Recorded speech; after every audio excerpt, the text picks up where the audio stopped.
कभी कभी एक घर की दीवारें सिर्फ ईंट और सीमेंट से नहीं बनी होती, उन दीवारों के भीतर कुछ ऐसी चीखें भी कैद होती हैं जिन्हें बाहर की दुनिया सुन नहीं पाती। सोचिए, एक 16 साल का बच्चा, जिस उम्र में उसके हाथों में किताब होनी चाहिए थी, दोस्तों का साथ होना चाहिए था और आंखों में भविष्य के सपने होने चाहिए थे, वही बच्चा एक दिन अपने ही पिता के खून से सने हाथों के साथ घर से निकलता है और कुछ ही देर बाद एक मेट्रो स्टेशन पर पहुंचकर अपनी ज़िंदगी खत्म कर लेता है। नोएडा के सेक्टर 52 मेट्रो स्टेशन पर हुई यह घटना सिर्फ एक हत्या और आत्महत्या की कहानी नहीं, यह कहानी है एक टूटते परिवार की, मानसिक तनाव की और उस खामोशी की जिसे शायद समय रहते सुना जा सकता था। नमस्कार, मैं सिद्धार्थ कुंवर और आपका स्वागत करता हूं क्राइम रूम में।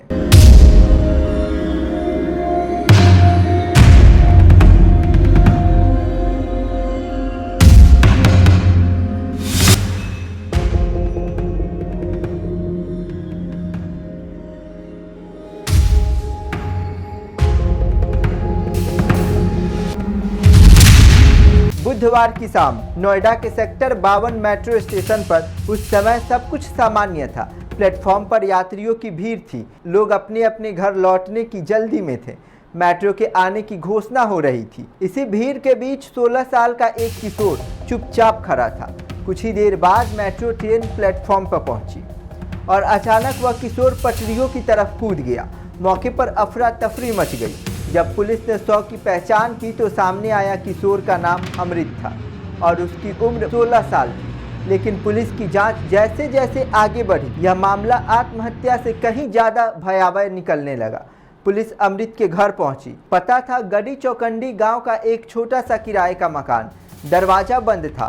पुलिस ने जैसे ही अंदर प्रवेश किया, कमरे का खौफनाक मंजर सामने था। फर्श पर खून फैला हुआ था। गद्दे पर 40 वर्षीय राजू शर्मा की लाश पड़ी। सिर और गर्दन पर धारदार हथियार से वार किए गए थे और पास ही पड़ी थी खून से सनी एक कुल्हाड़ी। राजू शर्मा पेशे से ट्विटर थे। अब पुलिस के सामने सबसे बड़ा सवाल था, अमृत ने अपने ही पिता की हत्या क्यों की?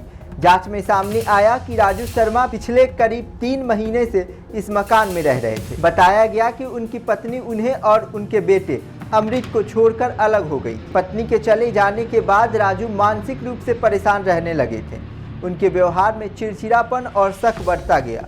उन्हें डर था कि कहीं उनका बेटा भी उन्हें छोड़कर ना चला जाए और यही डर धीरे धीरे अमृत के लिए कैद बन गया। अमृत की जिंदगी 4 दीवारों के बीच सिमट गई थी। उसका स्कूल जाना बंद कर दिया गया था। उसे घर से बाहर निकलने की इजाज़त नहीं थी। दोस्तों और पड़ोस के बच्चों से बातचीत तक पर रोक थी। हर वक्त निगरानी, हर कदम पर पाबंदी और हर दिन बढ़ती हुई घुटन। जिस घर में एक बच्चे को सुरक्षा और अपनापन मिलना चाहिए था, वही घर उसके लिए मानसिक तनाव का केंद्र बनता चला गया। माँ के जाने का दर्द पहले से था, ऊपर से पिता की शक्ति और अकेलापन।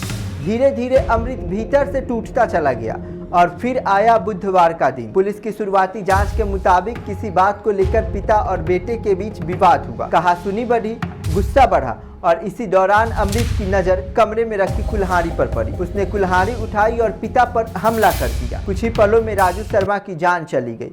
इसके बाद कमरे में शायद एक ऐसी खामोशी पसरी होगी जिसे शब्दों में बयां करना मुश्किल है। एक तरफ पिता की लाश और दूसरी तरफ 16 साल का वह बेटा, जो अब खुद एक ऐसे अपराध के बीच खड़ा था जिसे वह शायद समझ भी नहीं पा रहा था। पुलिस के मुताबिक पिता की हत्या के बाद अमृत वहां से निकल गया। वह गड़ी चौखंडी से सेक्टर 52 मेट्रो स्टेशन पहुंचा, टोकन लिया, सिक्योरिटी चेक से गुजरा और प्लेटफॉर्म पर जाकर खड़ा हो गया। कुछ देर बाद ट्रेन आई और अमृत ने अपनी जिंदगी खत्म कर ली। एक घर से निकला था एक पिता का शव और कुछ ही देर बाद उसी घर के बेटे का शव मेट्रो की पटरियों से मिला। 2 मौतें एक ही परिवार की। लेकिन इस कहानी का सबसे बड़ा सवाल शायद यह नहीं कि अमृत ने अपने पिता की हत्या क्यों की, बल्कि सवाल यह है कि क्या इससे पहले कोई उसकी मदद के लिए आगे आ सकता था? क्या किसी ने उस बच्चे की खामोशी को पढ़ने की कोशिश की? क्या किसी ने पूछा कि वह स्कूल क्यों नहीं जा रहा, वह दोस्तों से क्यों नहीं मिलता, वह हर वक्त घर में बंद क्यों रहता है? और क्या राजू शर्मा के बदले व्यवहार को समय रहते किसी ने गंभीरता से लिया?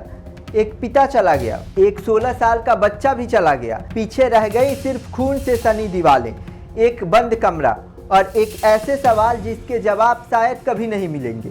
क्योंकि हर अपराध के पीछे सिर्फ एक अपराधी नहीं होता, कभी कभी उसके पीछे अकेलापन, मानसिक तनाव, डर और मदद के लिए लगाई गई अनसुनी पुकार भी होती है।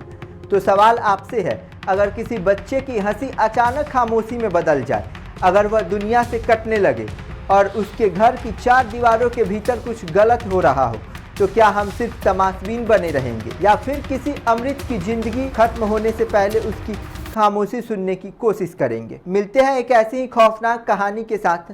तब तक के लिए सावधान रहें, सतर्क रहें, सुरक्षित रहें और देखते रहिए पब्लिक एशिया न्यूज।